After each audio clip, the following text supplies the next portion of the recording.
hello friends, welcome to my YouTube channel Code for Progress.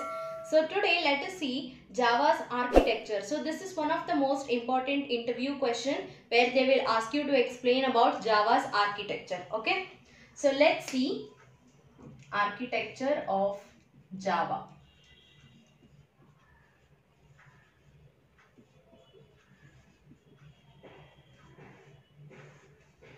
Okay, so in Java's architecture we have Java compiler. Okay, so this is Java compiler. Here we have JRE. So inside JRE we have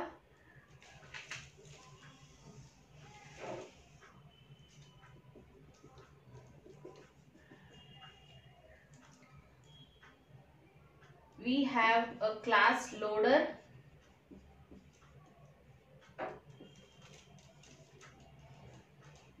and Java libraries.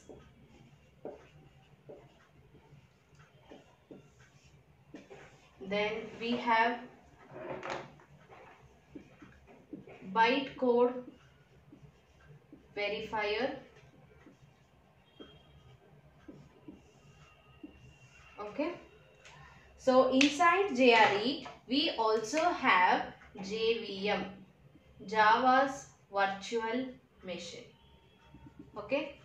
So JRE, inside JRE only we also have JVM. So inside JVM we have what is it, JIT and also Java's interpreter. Okay, Java's interpreter. First I will explain about this Java compiler, where it will take the source file which is in high level language, source file or a Java file, it will take and it will give the bytecodes.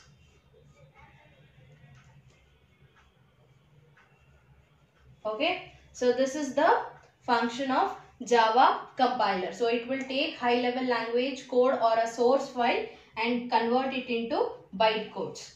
Next, let us see what is this JRE. Okay, JRE means Java's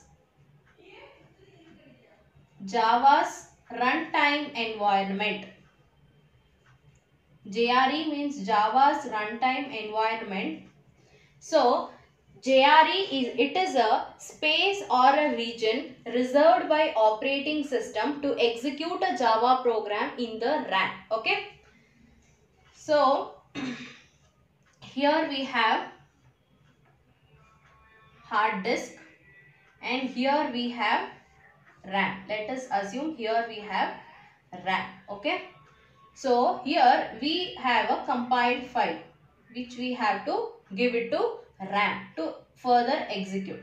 So if you give this compiled file to RAM, so we cannot store this compiled file wherever we want in the RAM. Okay. So for execution of a Java program, a space will be reserved. So that space is called as JRE. So inside this only execution of Java program will happen. So if you have one more Java compiled file, it will have its own JRE. Okay, it will have its own JRE. So every Java application has its own JRE in the RAM. So there only its execution will happen. So this is what Java's runtime environment. Okay. Next, so in JRE we have class loader. So it will load all the class files, Java libraries, where we will get all the required libraries to execute a Java program, and this bytecode verifier. This bytecode verifier will check or verify whether it is a Java program or not. Java program or not. Okay. bytecode verifier will check whether it is Java program or not. So inside JRE only we also have JVM. This is called as Java's virtual machine. Inside JVM we have JIT. JIT, you know, just in time.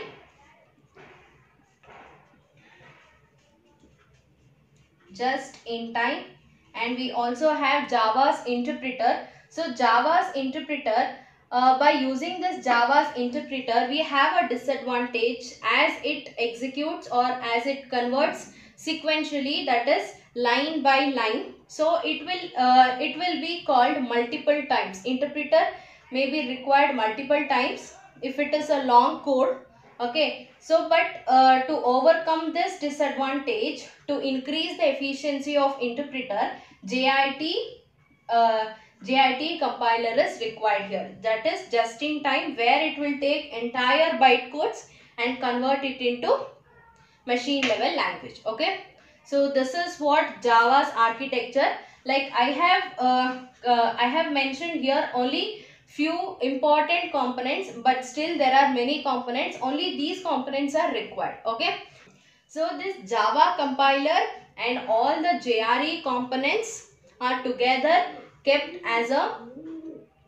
in internet as a JDK. Okay, so let us see what is this JDK.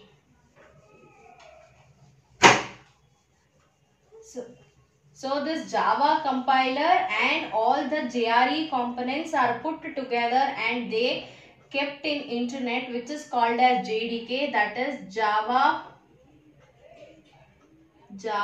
Development